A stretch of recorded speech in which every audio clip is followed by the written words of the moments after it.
Welcome Good everyone afternoon. to the 7th League of Women Voters of St. Lucie County Candidate Forum for the 2020 election year. My name is Andy Poley and I am the current president of the League of Women Voters for this county. Just a few quick reminders and important information before we get started. Let me share my screen with you. If you've joined us before, you've seen this screen, but it's been updated. So here we go. So early voting began yesterday, or depending on when you see this, August 6th. It will run through August 15th. The 5 early voting locations are on your screen. Anyone can vote at any one of those locations that lives within this county. If you vote on election day, which is August 18th, you'll need to vote at your particular polling place. If you need to know where your polling place is, just visit the Supervisor of Elections website at slcelections.com. And there you can find that. You can also track your mail-in ballot. If you got a mail-in ballot and you've sent it back, you can check to see the status of that ballot. If you have not yet mailed back your mail-in ballot, please do your research on your candidates and complete your ballot and either put it in the mail if you're going to do that as soon as possible, or wait until you know everything you need to know and can vote informed. And then you can drop it off at any of those early voting locations that are listed on your screen, or at the supervisor's different 4 locations across the county. You can find those locations also on the supervisor's website. We encourage you to check us out and find out how you can get more involved with the League of Women Voters and what we actually do at lwvslc.org. And we also encourage everyone to visit our online voter guide at vote411.org. You can learn about all the candidates, including the ones you'll see in this forum today. The questions that you'll see on Vote 411 will differ from the questions you'll hear from the candidates right now. So you can learn even more about them and become an even more informed voter. So please visit vote411.org today. The census is out. Please return it if you have not done so yet, and save the census worker the trip to your house. So on to the forum. Today we'll hear from candidates running for County Commissioner District 5 in the Democratic race. The format for the forum will consist of a 90-second introduction by each candidate, followed by a series of questions. Each candidate will have 2 minutes to answer each question. The candidates will make a 2-minute closing statement following all of those questions. The order of candidates was randomly selected earlier. This is not a debate, so candidates will make their statements and we'll move on to the next candidate or question. Candidates will be alerted at 30 seconds remaining and again when their time is up. So if you see a flash on the screen and you don't know what it is, it's probably that. Our moderator for this forum, as for all of our previous forums, is Carol Wyatt. Carol is the co-owner and operator of local radio stations WPSL, Port St. Lucie, WSTU in Stewart, and WJNX in Fort Pierce. She's the president of WPSL Christmas Kids of St. Lucie County, past president of the Rotary Club of Port St. Lucie, and a member of the Port St. Lucie Businesswomen. Carol has many years in broadcasting, including as a reporter in Los Angeles prior to moving to Florida in 1993. We are honored to have her again for this forum and for all the forums that she's been with us before, and for all the forums she'll do with us in the future. And so now I'm going to toss it over to Carol. And certainly welcome everyone to now this our 7th League of Women Voters of St. Lucie County Candidate Forum. We thank the members of the League for developing all the questions. We thank our candidates for participating, and we thank especially the viewers for watching, for listening, and informing yourselves in what has been a very challenging year. So today, St. Lucie County Commission District 5. It is a term of 4 years. It's a county-wide race, and it is partisan. In this primary election, 1 Democrat and 1 Republican will be selected, and they'll face each other in November. So our candidates for the Democratic race for District 5, Kurt Holden and Henry M. Duhart. Fritz Masson Alexandra is not with us today or right now. He may join us as we go along. He has been invited. We begin with opening statements. We'll start with Kurt Holden. Hi, Carol. Thank you so much. And I thank the League of Women Voters for the opportunity. I know this was all pulled together at the last minute, so thank you very much. I want to tell you a little bit about myself. I've lived here in St. Lucie County for 21 years. Between my wife and I, we've raised 10 children. And the answer is 10 children right here in St. Lucie County. in our school district. 35-year aviation professional. I spent most of my time working around the world in just about everywhere but the Pacific Rim. I spent 1 year right here in St. Lucie County, and a lot of that started the day that we moved here and creating a youth football program through the Orange Bowl youth football, the Fort Pierce Fire, a semi-pro football team, and working on the Recreation Advisory Board. We managed $75 million of NFT tax dollars and built active sports facilities around the county, one of those being in District 5. So, it's really important for me to get it out that family is so important, and it's a huge part of my life. I'm doing this for them, and I want to leave this county in a better spot than when I came. I think by running for county commission, especially in District 5 with the airport and the parks and recs facilities, I can do a great job. Thank you so much, and I look forward to the questions. Okay, thank you. And the opening statement from Henry Duhart. Well, first I want to thank the League of Women Voters and you, Carol, as well for allowing this platform. I've run before, so I've seen your face many times. So this is my first time in front of you, Carol. You're a pretty famous face in the community. So I'm running because I believe now more than ever, people are obviously wanting something different, not just something different, but somebody who's about action. And so I ran for city commissions 2 years ago. And when I ran, even though I did not win, it was such a broad support system throughout the county, really, for just a small District 1 race in Fort Pierce. And I thought I would, put my hat in the race because of my experience, not only being a community activist growing up here. I'm 26 and I've lived here all 26 years of my life, attended all public schools here. And I just thought that it was important for me to continue to stay home and be home and not move somewhere else and take my skill sets there, but bring them home like we are told by the elders in this St. Lucie County community and be a part of the change. So I'm running for office because everybody in this county deserves access to opportunity, capital, and a safe, progressive community. And I believe that I can be a part of that. I can be somebody who can get those resources to pick people who need it the most and people who need it most at any given time. And also I believe that I can bring something new, fresh, and innovative to the county commissions, not just with the airport or the seaport, but also booming, again, our agricultural community, which is the biggest part of District 5. We used to be known for agriculture. I want to bring that back and work with our local farmers and bring progressive energy, ambition, and innovative ideas to the county commission so that we can have a St. Lucie County that works for everybody. Okay, thank you. We'll go to the first question. We'll start with Kurt Holden, and after that, we'll rotate to who has the first shot at each question. So starting with Mr. Holden, tax dollars are used to maintain the infrastructure and quality of the county and to provide services to its citizens. St. Lucie County has an average property tax rate higher than 88% of counties in America. Cutting property taxes means cutting services and maintenance. This alternative funding is required. How will you work to stabilize or decrease the tax burden to citizens without impacting services and infrastructure quality? Mr. Holden. Yes, thank you. That's a great question. 9 years ago, actually more than 9 years ago, this county took a huge hit financially, and the tax rate needed to go up to get it out of the position it was in.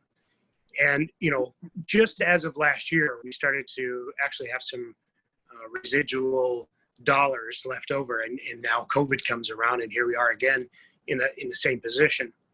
My question's always been this, if we are looking to cut taxes, where do you want to do that? That's my question.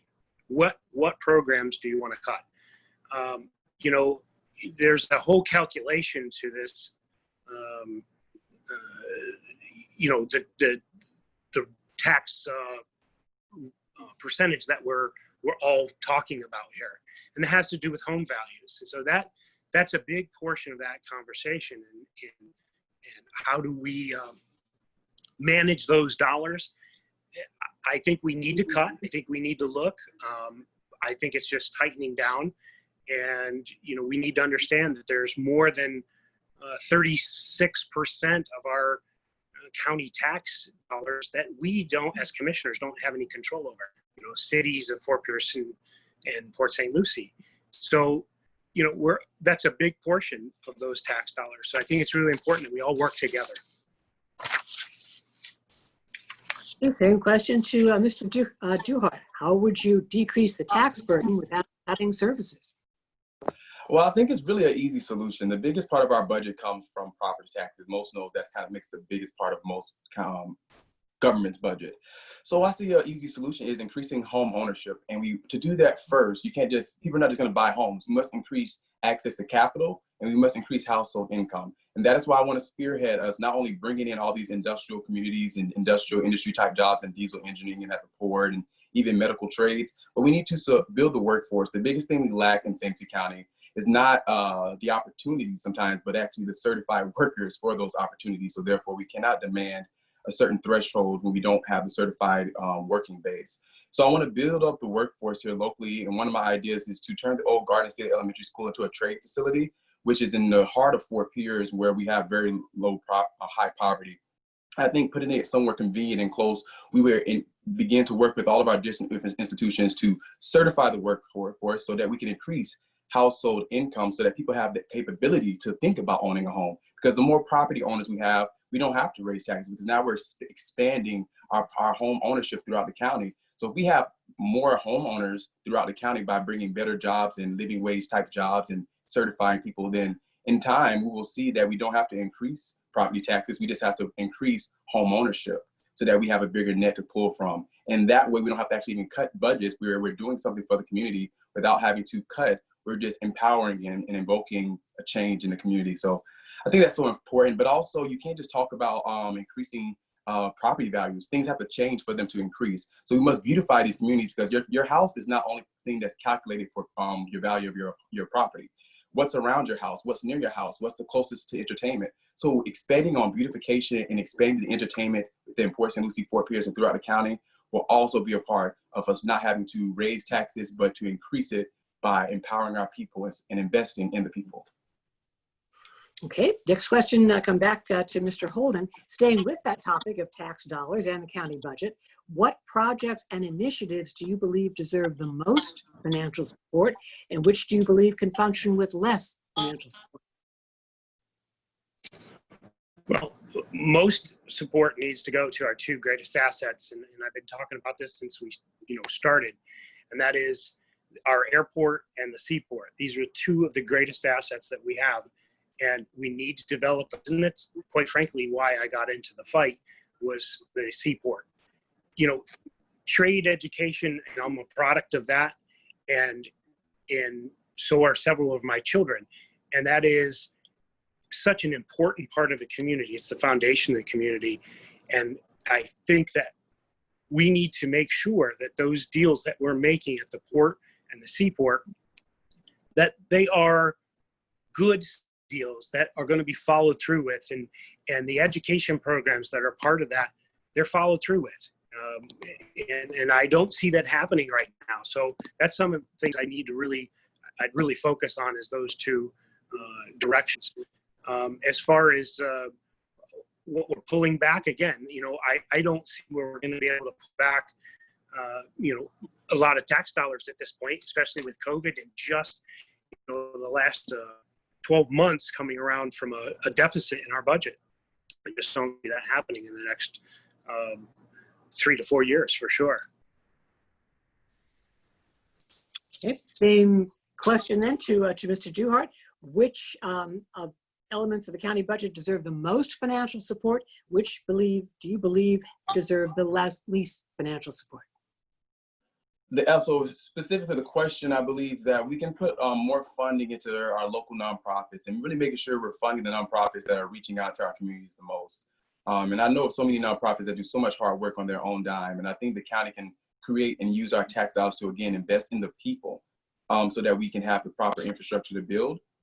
Also, I really want to put more money into our local business economy, because after this is over, those who will need it the most is the small businesses. And unfortunately, we're going to be, but this time next year, the makeup of our small business community is going to look a lot different, because some people can't survive another month. So it's a really sad process that we got to think of. And I think we really need to figure out that recovery program.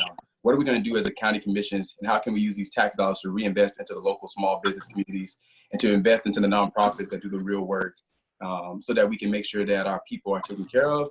And I'm also for expanding and using our funds to finally expand our assets when it comes to the airport, the seaport, but also, again, the agricultural community. That is also something as well that is a big thing that we can help reboost as well. Right now, I think we're already spending a lot of money for not too much development at the port. And I think we really need to really think about what we're doing with our funds and really to expand all of our resources so that we can operate at a full capacity. But the local business community, I think, will need the dollars most. And however I can be a part of creating whatever program, I'll make sure I can lead and spearhead that as a leader for our local businesses.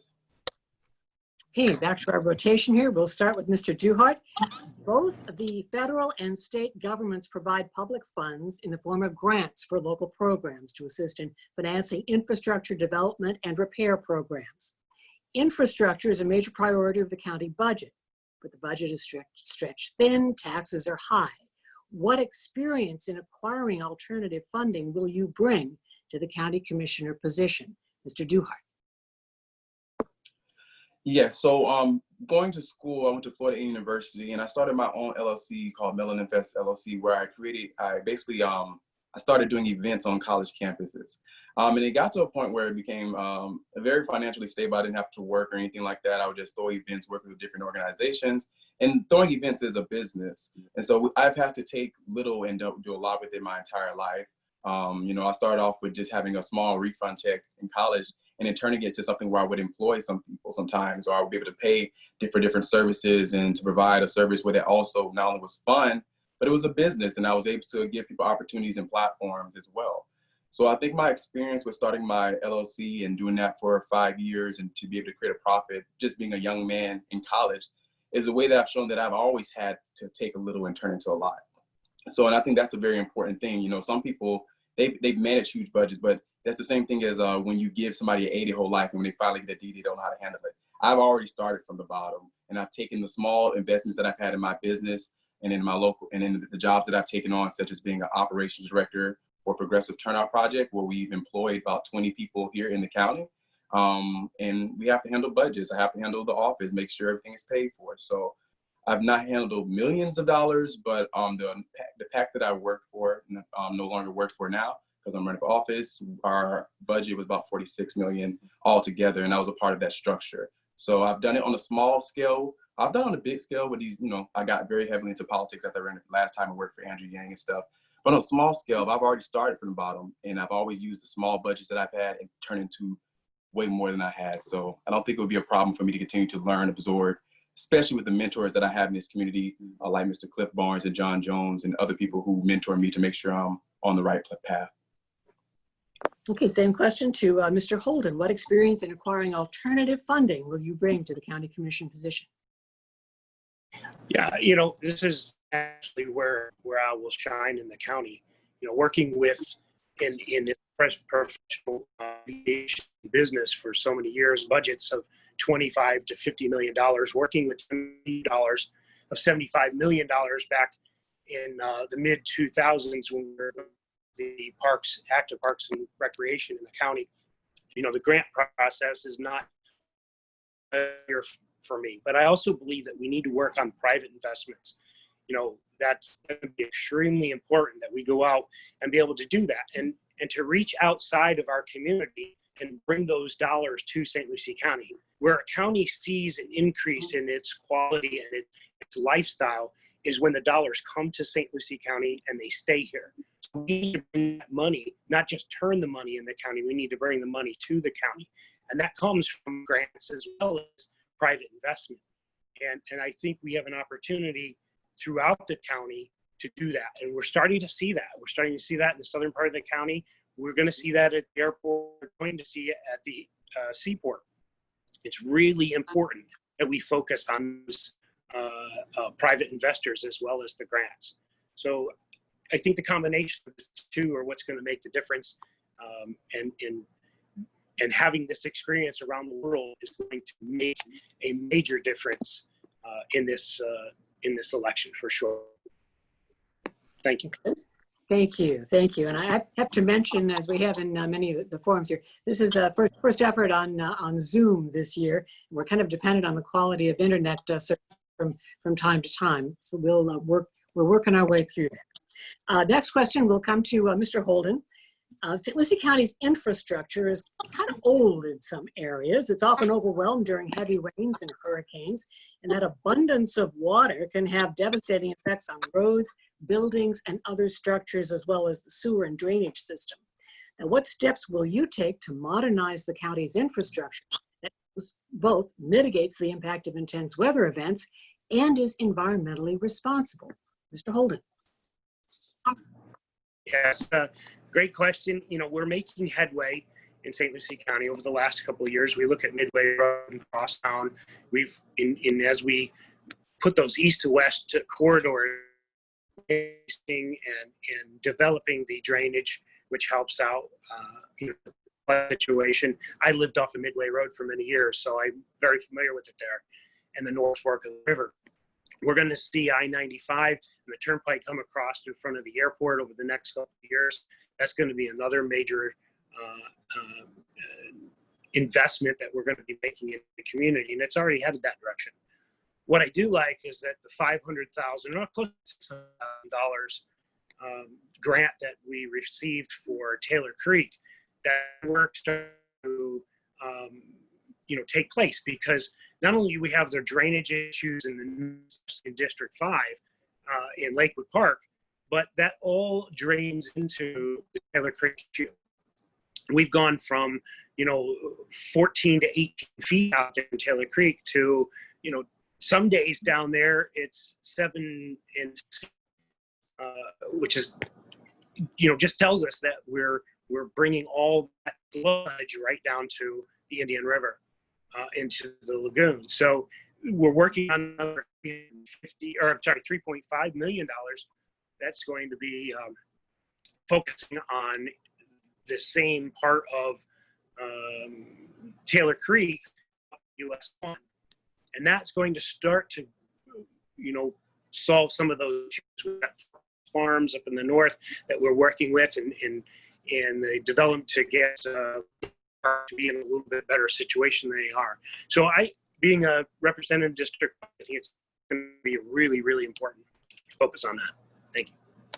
Okay, Mr. Duhart, what steps will you take to modernize the county's infrastructure to mitigate the intense weather events, but be environmentally responsible? Mr. Duhart. So I think, coming from a part of the county that has like the worst above ground infrastructure, I think, one day I thought, I can only imagine what underground St. Lucie County looks like if this is what some above ground St. Lucie County looks like. So what I want to do, I'm not an engineer or anything like that. We have a department for that. I think we need to listen to the professionals on what are the new innovative types of material, type of filterization, types of technology that we have, so that when we're digging up these the properties throughout the county, that we're make sure we put in the best, not in something that's temporary, not something we have to dig up in 2 years, but the best quality materials, the best quality piping, filterizations, and all those things.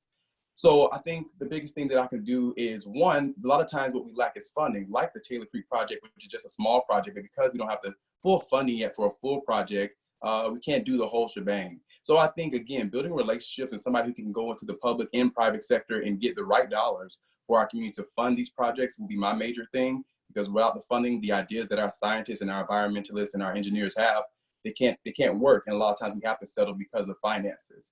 So I think the biggest thing I can do is, one, listen to those who are the professionals so that we can get the top-notch things that we need. But as a leader, if I have to go to Tallahassee, if I have to go to DC, if I have to go to wherever, I will go and get the funds needed, both public or private, to make sure that we can fund these projects so that we can finally update our underground infrastructure and become a better county, because our infrastructure is better. We're a better county, and we definitely need to have leaders who know how to build relationships. And I think I've proven that I can build relationships in a very small amount of time, genuine relationships. Because you can have all the degrees and experience you want, but if people don't want to talk to you, you cannot seal the deal as a county commissioner. No money is coming to that county. So a leader who can build relationships is important, and that's what I am. And listening to the professionals, our engineers, our scientists, to make sure we're using the best and make sure the environment is always first is going to be my priority. Okay, and starting with Mr. Duhart for this next question. The waterways of St. Lucie County are shared with surrounding counties and beyond. The waterways also serve to promote tourism, parts of the economy, and are essential to the beauty and to the appeal of this area. What partnerships will you work to develop to improve the water quality, mitigate further pollution, and toxic algae? Mr. Duhart. Well, again, I think the developing relationships with environmentalists and scientists, we don't have to go outside this county to get that, because we have so many scientists and environmentalists right here in the county, some of them being friends of mine. So continue to make sure that I'm updated on what are the new things that are happening in our county, what are the new ways we can solve our environmental issues. I've definitely been counseling and talking to a lot of different environmentalists about our erosion issue that I don't think we've properly dealt with. And because of my talking to them, I understand the new technologies and new things out there so that we can deal with our erosion issue in a safe, environmentally friendly way. So I would do the same thing for our waterways, continue to talk to the specialists and developing relationships with specialists locally. I mean, it's great to know like the state president for the environmental, whatever, you know, but the local environmentalists who are right here have all the information we need, and a lot of times are overlooked for the bigger names. So developing relationships with all types of environmentalists and scientists to make sure I'm always on top of my game. And again, making sure we can do what we need to get the finances to actually promote these ideas, so they're not just doing test runs in their offices and with their nonprofits or organizations, but they actually, once they have an idea, can make it happen because we have the funding. So I think the biggest thing is continue to build relationships with them, but we really need to be leaders who can go and get that funding so we can provide to make these projects come to reality. So we're not just talking about them, but we can actually make them happen. And I'm going to make sure I do that. Okay, Mr. Holden, partnerships to improve water quality, mitigate further pollution, and toxic algae. Yeah, again, I think these, we're back to Taylor Creek, which is, I think, is probably the most important portion of our Indian River here in St. Lucie County. You know, we do have to work with other counties, though, because the flow waters in the local area between Indian River and Martin County, we need to be working with. You know, South Florida Water Management, you know, I've been watching and being part of all of their programs for 20 years, watching the progress that we're making. I think the technology is going to be really important for us, and how we filter those waters as they come and enter the Indian River Lagoon. I spent a lot of time out on water here. You know, last weekend, my wife and I were out cleaning the islands and making a difference. And one of the things that we learned while we were out there is, compared to 5 years ago, I see a big difference. I see it getting better. I see less of the pollutants from us as humans out there. And I think that from education. We need to educate our people, our boaters, our tourists, and we need to hold people responsible. You know, the seaport is going to be extremely important. I love the idea that we're bringing the mega yachts. That is a clean technology that allows us to generate revenue, generate tax dollars at the same time. You know, it's a minor process. Not that we can't have cargo. I think we are part of something that we need to have out there. But, you know, we've got some great people in the community. The McCullough brothers are doing a good job rebuilding our reefs. So I think it's extremely important that we focus on all that with technology and education. Okay, thank you. Next question, we'll come back to Mr. Holden. What is your plan for future development and expansion for the county? Would you restrict development or work to promote it? Absolutely, absolutely promote. You know, we talk about tax dollars and all that, and it all is going to be based off from the jobs that we create. The more jobs we create, the better the revenue is, the more people buy homes, the tax issue becomes less of a problem as people have more disposable income. So it's really important that we focus on bringing businesses.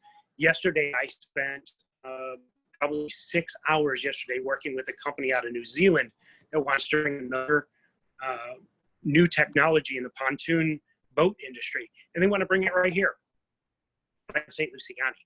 So, you know, that's what we need to do. And I think with my experience worldwide, I'm going to be able to reach out to those companies around the world and bring that revenue back to St. Lucie County. Okay, same question to Mr. Duhart. Future development, restricted or promoted? No, very much so promoted. I think the problem that we have in St. Lucie County, a lot of times if you go to the county commissioners meeting, you would think that people don't want more development. Then when you really analyze it, what people are saying is they want balanced development. We have an entire county that is, one side of the county, literally there are people at meetings saying, please don't build something else. And then another group of people saying, please build something. So I think balanced development is just where we need to go, because we're obviously developing and very fast, but it's not balanced. So I'm pro development, and I'm also very much so pro balanced development, and spreading that out throughout the north, south, southwest, and east parts of our county, and developing those particular areas to the needs of the residents there. Because if you go to different parts of the county, each resident wants something different. Because I speak and talk to the residents of St. Lucie County, I don't spend a lot of my time doing anything else besides that. I know that people in Lakewood Park, they want more storefronts. They want places so they don't have to come to Fort Pierce, of course. And people in St. Lucie villages, they don't want new roads, but they would rather the planes not fly over their buildings. So how maybe we can invest in somebody to man that. People in Fort Pierce want development. People in Port St. Lucie want balance and smart development. So, I think it's about developing, but you got to really take each region and each part of our county, and each person wants something different. So make sure you do smart development is really what we lack. Not that we don't know how to develop things. And I'll make sure we make the right decisions and expand this county so that the entire county can grow together. We don't have to step on top of each other. We can grow together, and we'll get a lot farther. You can get pretty far stepping on one another. You can, but you can't get as high as you would if you helped one another out and we all came up together. And I think I can finally be that person who can bring that medium and build those bridges, because we want development. We just want balanced development and smart development. Okay, coming back to Mr. Duhart for the next question. Florida has one of the highest rates of uninsured adults in the country. Minorities are more likely to be uninsured and experience a disproportionately higher impact of chronic diseases. How can the county assist in resolving this disparity? How can we become a healthier community and ensure access to health care for all? Mr. Duhart. I think on a county level, we can go back to that one thing, was bringing better jobs to this county. And then also not just bringing those jobs, but certifying the workforce, which is what I plan to do. While all the other county commissioners are bringing out these big businesses, which is great, I love it. But what we're forgetting to do is we got to certify the people that are here, or they're just going to give these jobs to people who don't live in our county, which is currently what's happening.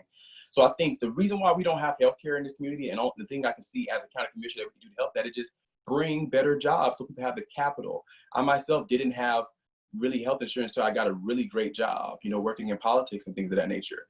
And my job provides for me to be able to sometimes pay for certain things with my grandmother or my aunt. So a lot of times providing and increasing people's household income will give them that extra stretch they need to do what they need to either have health insurance or pay for that particular thing. My grandmother needed new teeth, and you wouldn't believe how much teeth is.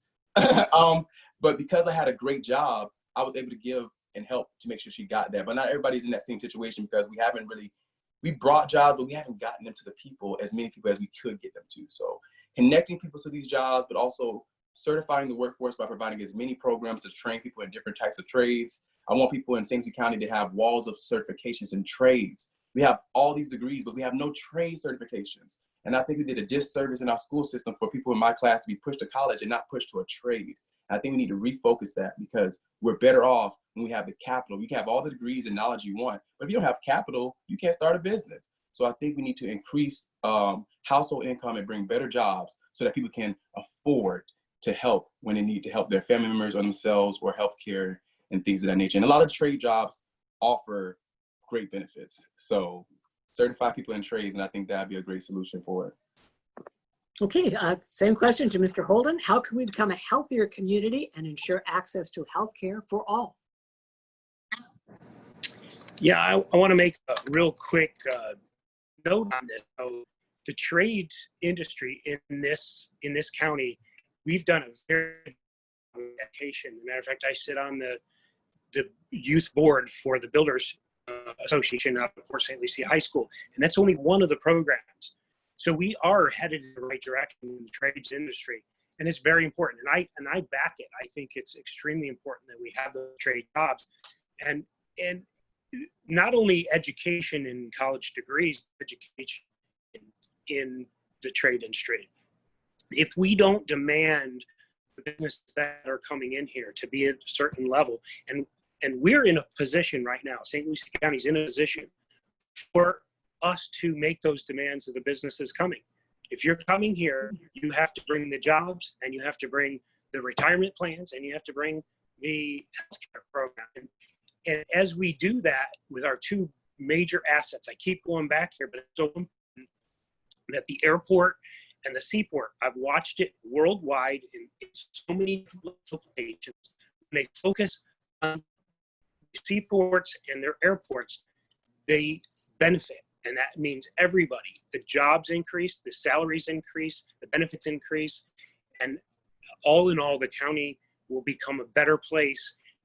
We have to demand that those businesses that are coming to those locations are going to supply jobs, 1, 2, the education, and 3, the benefits, meaning retirement and healthcare. So we need to focus on that over the next 4 years for sure.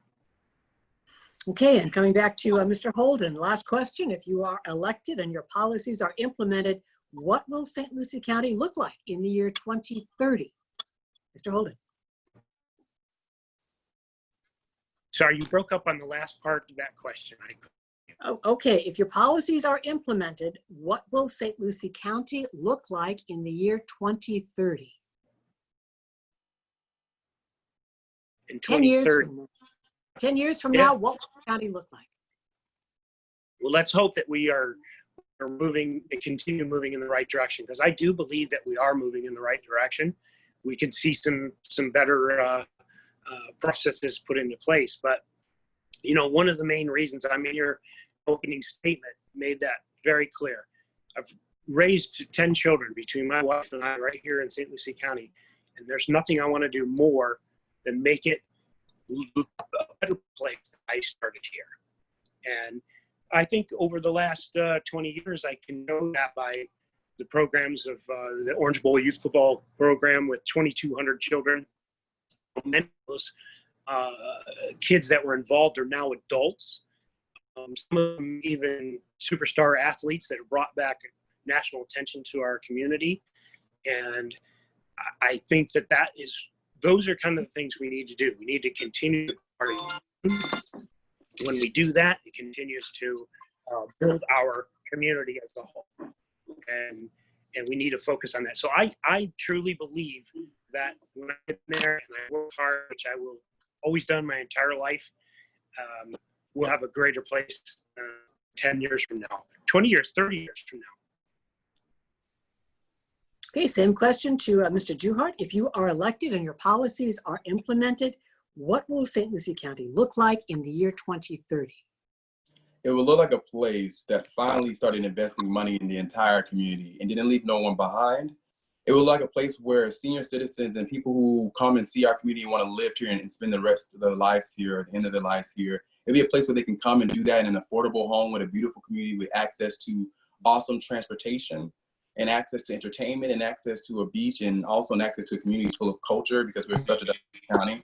It'll be a county that finally has dealt with our issues when it comes to erosion. We're not spending $2-3 million a year, and we work with the scientists so that we can solve our erosion issues. But also it'll be a community that has developed the port in a way, and the airport and seaport in a way that we developed, but we haven't harmed our environment. And you know, and I'm for yacht manufacturing, not for cargo, because a lot of scientists have told me that cargo is detrimental to our waterways. So I think it'd be a place where we finally listen to the leaders and listen to the people who have the knowledge, and we as county commissioners just make sure we provide the platform and the foundation for them. And it'd be a community full of smiling faces. It will probably be much larger than it is now, because it seems like regardless, people continue to want to move to St. Lucie County. I've grown up here my whole life, and it really has changed. When I was younger, people weren't coming here, and now it just seems like a hot spot. So I think by the time when things being implemented that I want to do, we would have gotten ahead of it. We would have embraced the change, and we would have got ahead of our development and our growth, and we would have controlled it in a way that is best for everybody and progressive growth.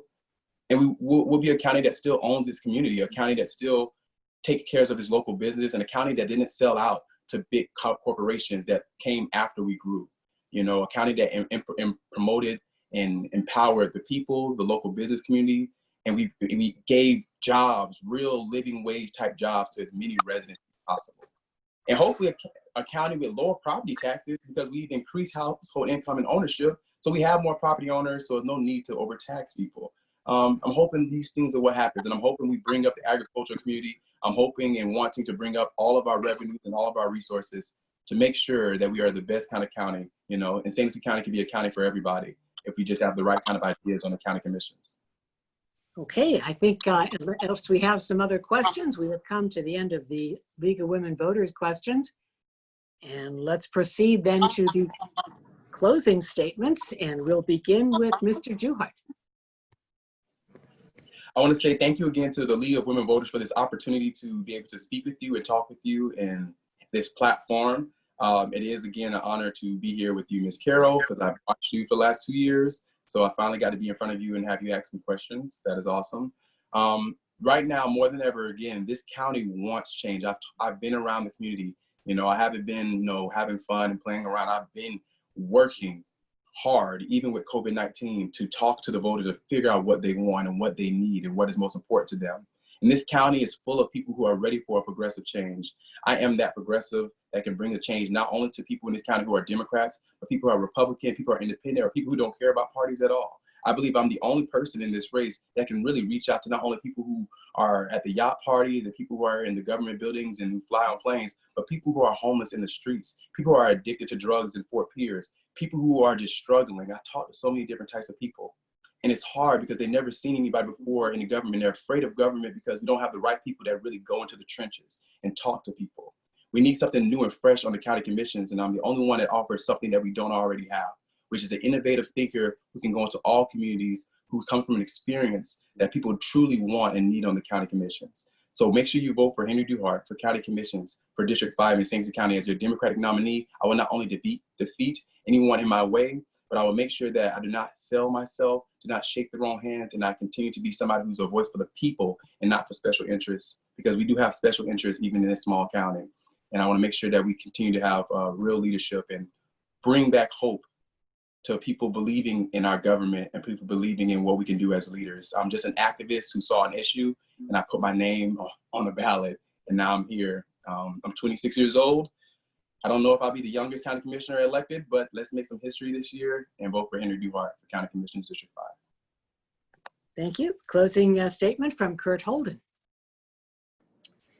Yeah, it's interesting. You know, I'm 52 years old, and I can see a lot of myself when I was 26. You know, what's funny is I won't apologize for all the hard work I've done to get to where I am. Won't do it. By the way, the last 21 years in this county, I've been the change. I've been the one out there making sure that the youth in this community had places to go and things to do. I took 300 young men and we built a youth or a semi-pro football team, which ended up being one of the greatest things that ever happened in all of St. Lucie County. We took all of these kids and developed them through education programs, and they're now firefighters, they're now electricians, they're now mechanics, they're now plumbers, they're now in HVAC. And guess what? That all came because we had a relationship with the local community for all of these young men. And you reach out to anyone that was on that program, and they'll tell you, we've been doing this for 20 years. I was the change 20 years ago. So I kind of take it a little personal that, you know, people talk about because I have a boat is a problem. It's actually a good thing. I earned every single dollar that I ever made. And I started out myself not with a lot of money. So I just want to make sure that everybody understands, you know, it comes from hard work, and I won't apologize for that. So Henry, I appreciate your time and your being out here today. Thank you very much. And I appreciate the League of Women Voters also. Thank you for pulling this together. Well, thank you, and certainly thank you for being here for our two candidates, Kurt Holden and Henry M. Duhart. Also, Fritz Masson Alexandra will be on the ballot. Was unable to be here today. These are the candidates for the Democratic side of the District 5 race, and they will then face the winner of the Republican side in November. But thank you for being here. Thank you to the members of the League for coming up with the questions, and thank you also to our listeners and to our viewers, because it's very important to know the candidates and be informed in this year. Andy?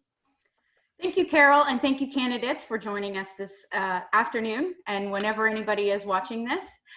Don't forget to visit vote411.org to learn more about these candidates and other candidates on your ballot, and be an informed voter when you vote. And then don't forget to vote. You can early vote with COVID safety measures in place. Please wear a mask. Please be careful. Please stay away from each other. The Supervisor of Elections office has been very good about putting with their cleanliness measures to ensure that everybody is safe and secure when they go to vote. So it is safe to vote. Don't fear that. If you have a mail-in ballot, you can drop it off, or you can mail it, but mail it right away. And also follow us on Facebook so that you're aware of all of the different forums that we are going to perform for the rest of the primary season, and we'll have many more ahead for the general election. Thank you all, and don't forget to vote.